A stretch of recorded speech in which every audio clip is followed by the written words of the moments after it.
സാധാരണ നാട്ടിൻപുറങ്ങളിൽ ബസ്സിൽ യാത്ര ചെയ്യുമ്പോൾ കാണുന്ന ഒരു കാഴ്ച, കൗതുകരമായ ഒരു കാഴ്ച.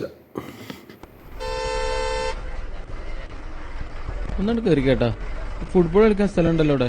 ഞാൻ മാറൂല കേട്ടോ. എന്താ, ഞാൻ ഗോളിയാ. രണ്ട് കാണുന്നൊരു ഞാൻ കൊടുത്തിട്ട് അല്ലല്ല ഞാൻ കൊടുത്തില്ലേ അല്ല ഞാൻ കൊടുത്തില്ലേ. നിങ്ങളൊരു കാര്യം ചെയ്താളി, എന്നാ ഇൻ്റാണ് കൊടുത്താളി. ആ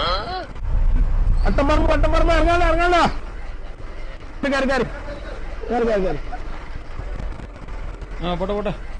ആ താത്താനൊന്ന് കേറിക്കാൻ പറയേ. കയറിക്കാത്താ അവന്റെ കുട്ടികളുണ്ടാവും. മുണ്ടാന്ന 10 രൂപ കൊല്ലം അതിന്റെ കല്യാണം കഴിഞ്ഞിട്ട് ഇത് വരെയായിട്ട് ഇപ്പൊ കുട്ടികളുണ്ടാവില്ല. കാവിന്റെ കുട്ടികളുണ്ടാകാൻ ഉണ്ടായിക്കോട്ടെ.